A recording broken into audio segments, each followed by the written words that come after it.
حي على الفلاح.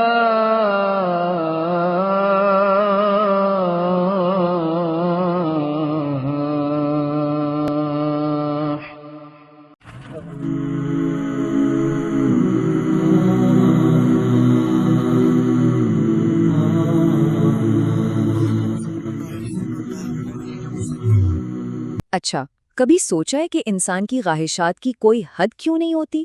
ایک قدیم تحریر ہمیں اس لامتناہی دوڑ کے بارے میں ایک ایسی وارننگ دیتی ہے جو آج بھی، صدیوں بعد بھی اتنی ہی سچی اور متعلقہ ہے۔ کبھی ایسا محسوس ہوتا ہے کہ زندگی ایک ریس بن گئی ہے جس کی کوئی فنش لائن ہی نہیں، زیادہ پیسہ، بہتر پوزیشن اور مزید کامیابی کی تلاش۔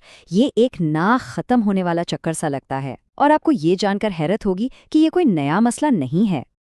در حقیقت ایک قدیم حکمت ہمیں یہ بتاتی ہے کہ یہ خواہش ہماری فطرت میں بہت گہرائی تک موجود ہے۔ تو یہ قدیم متن اس لامحدود جستجو کو کیا نام دیتا ہے؟ یہ اسے کہتا ہے مزید کی بیماری۔ اس کا جو مرکزی خیال ہے وہ ہے تکاثر۔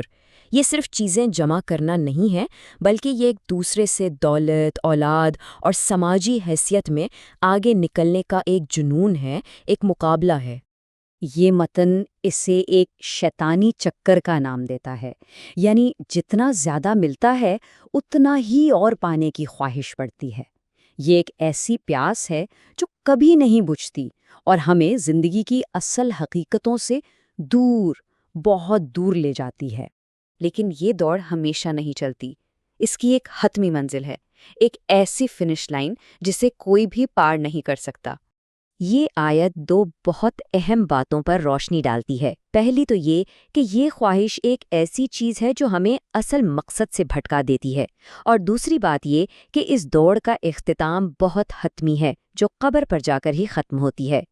لیکن کبھی یہ سوچا ہے کہ متن میں صرف موت تک کیوں نہیں کہا گیا؟ قبریں جا دیکھیں کہ الفاظ کیوں استعمال ہوئے؟ اس کے پیچھے ایک گہری وجہ ہے۔ اس کی تین بڑی وجوہات ہیں۔ پہلی، اس سے آیات کی شاعری اور ردھم برقرار رہتا ہے۔ دوسری، یہ ان لوگوں پر افسوس کا اظہار ہے جو دنیا کے پیچھے اپنی آخرت قربان کر دیتے ہیں۔ اور تیسری اور سب سے اہم بات، یہ اس دوڑ کی ٹھوس حقیقی منزل پر زور دیتا ہے، اور وہ ہے قبر۔ یہاں سے متن کا لہجہ ایک دم بدل جاتا ہے۔ یہ مزید سخت اور فوری ہو جاتا ہے، اور ہمیں ایک نہیں بلکہ دو وارننگز دیتا ہے۔ پہلی وارننگ بالکل سیدھی اور دو ٹوک ہے۔ یہ ایک واضح پیغام ہے کہ اس غفلت کے سنگین نتائج ہوں گے، اور پھر فوراً ہی وہی وارننگ دہرائی جاتی ہے۔ یہ صرف زور دینے کے لیے نہیں ہے، بلکہ یہ پیغام کی شدت کو ڈبل کر دیتا ہے۔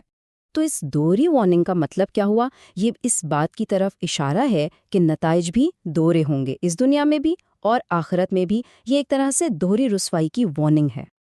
اب یہ پیغام اور گہرا ہو جاتا ہے اور ہمیں جاننے کے دو بالکل مختلف درجات کے بارے میں بتاتا ہے۔ یہاں دو اہم تصورات ہیں۔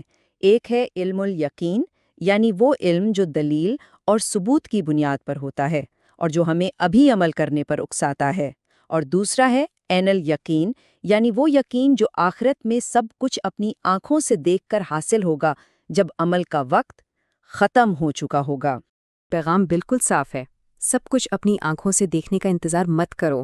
یقینی علم حاصل کرنے کے لیے ثبوت یہیں اور ابھی موجود ہے۔ آنکھوں سے نہ دیکھنا، عمل نہ کرنے کا کوئی بہانہ نہیں ہو سکتا۔ وارننگ یہاں ختم نہیں ہوتی، اگلا مرحلہ ہے حتمی حساب کتاب کا۔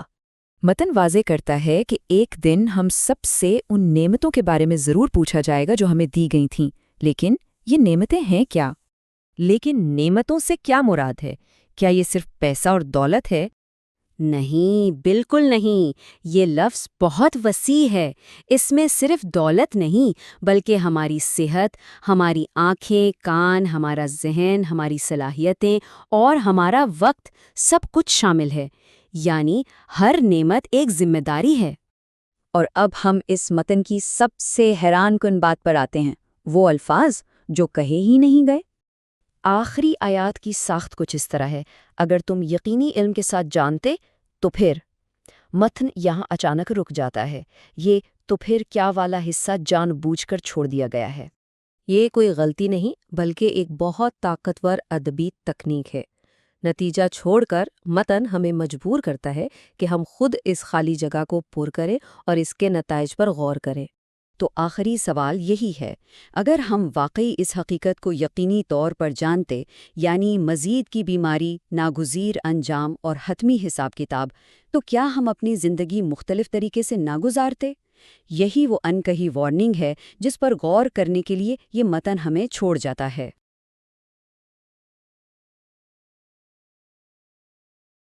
امام مالک رحمہ اللہ تعالی کا قول ہے، دنیا میں کوئی ایسا شخص نہیں ہے کہ جس سے اختلاف نہ ہو سکے سوائے آپ صلی اللہ علیہ وآلہ وسلم کے۔